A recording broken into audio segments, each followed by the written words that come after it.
Alright, hello, welcome to my slide. Today we're going to be talking about the big idea for To Kill a Mockingbird, which is how society shapes and influences other people. So, we're going to see how it could influence people like Harper Lee, Scout, some other people, and myself. Let's go into it. So, the first person we're going to talk about is Harper Lee. She was a very brave person, and she was passionate about what she did. So society sort of influenced her to do that. And one of the things, a couple of the evidence comes from some quotes, which is right here and right here, which comes from page 1. So the first quote talks about how she would protect Truman, and she would also probably protect some of her other friends, and that takes a lot of courage. So she was pretty brave, and she was also brave because she followed her own passions, and she loved reading and writing. So while other girls liked fashion, makeup, and going out with guys, she focused on her own thing, which is reading and writing. And this means that she loved to stick up for others, and she loved to do her own thing. And again, that takes a lot of bravery. And with that bravery and her passion of reading and writing, she was able to write To Kill a Mockingbird. So the symbol I chose for her was a red rose. Surprisingly, there are many colors for roses, but this is the most common type. At least I would say. I don't know.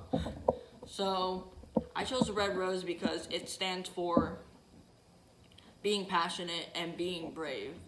And I think that really suits Harper Lee. Alright, the next person we are going to talk about is Scout Finch.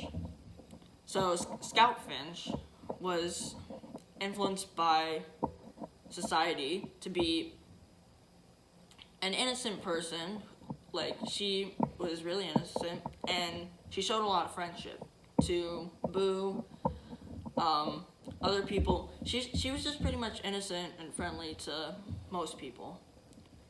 I would say everyone, but so in the quote right here says, "I led him to the front porch. He was still holding my hand, and he gave no sign of letting me go.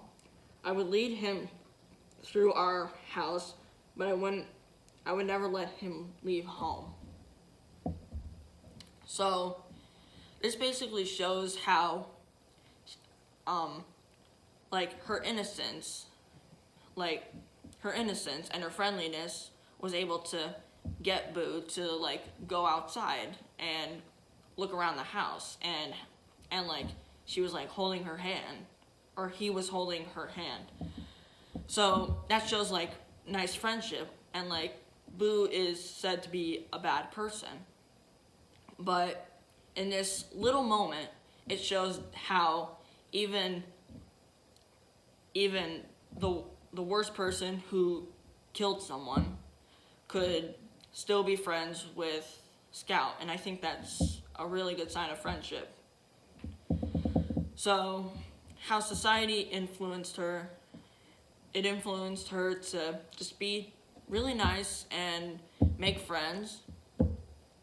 And I think a good symbol for her is the dolphin, because the dolphins are very friendly, and they're just innocent creatures. They mean no harm, really. I mean, if you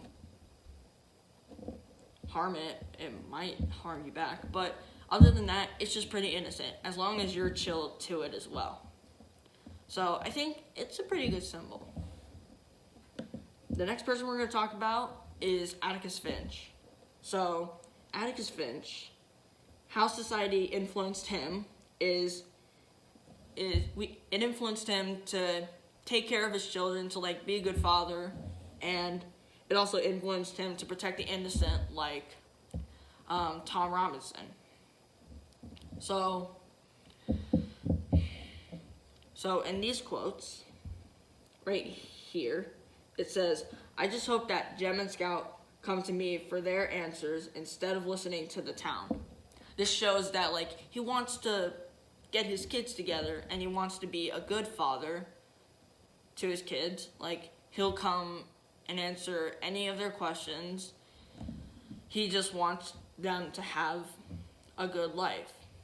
And the second quote, right here, well, it's not really a quote, it's more pages.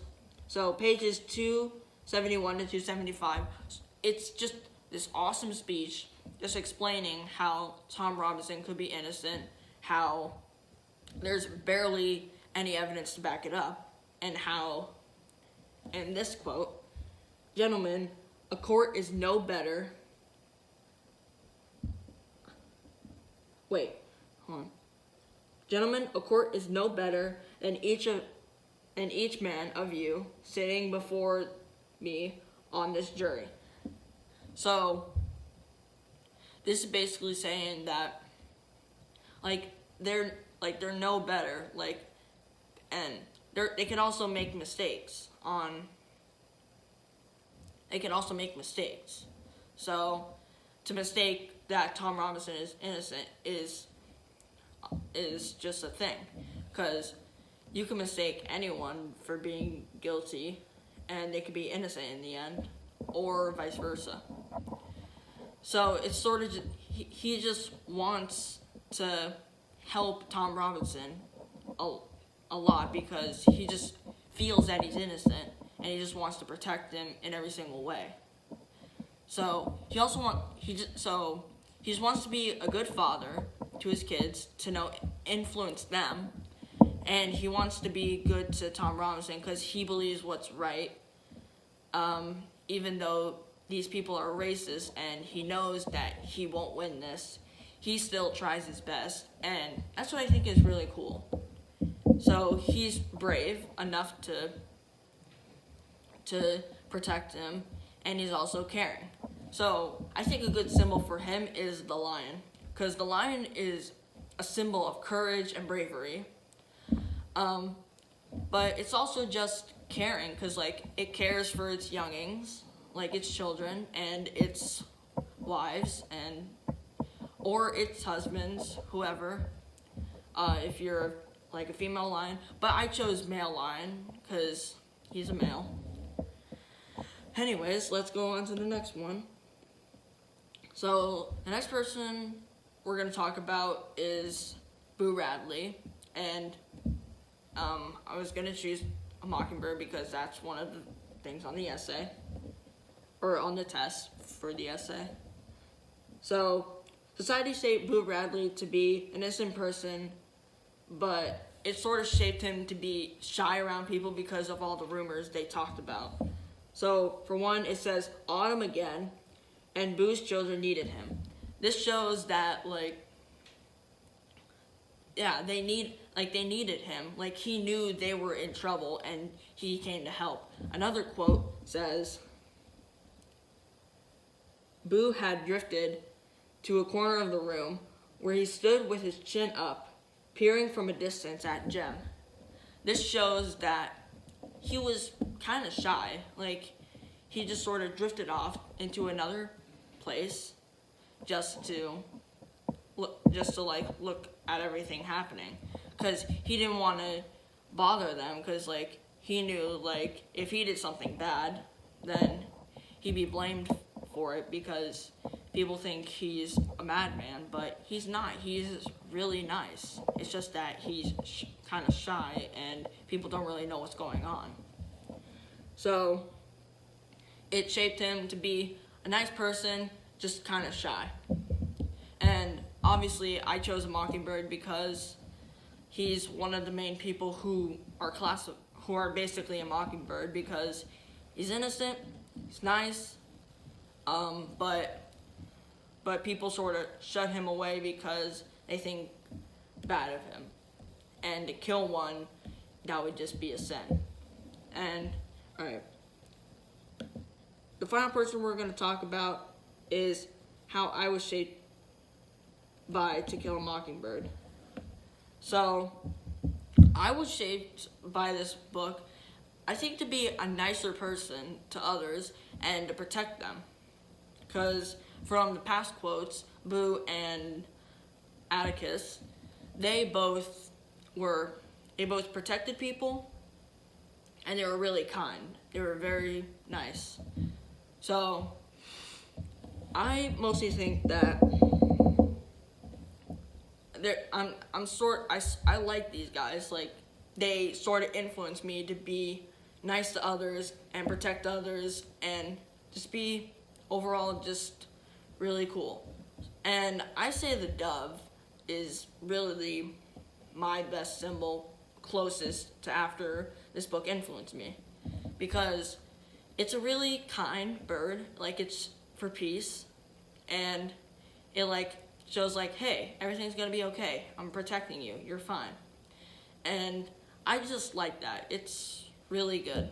So, thank you guys for watching this video on my presentation. Bye.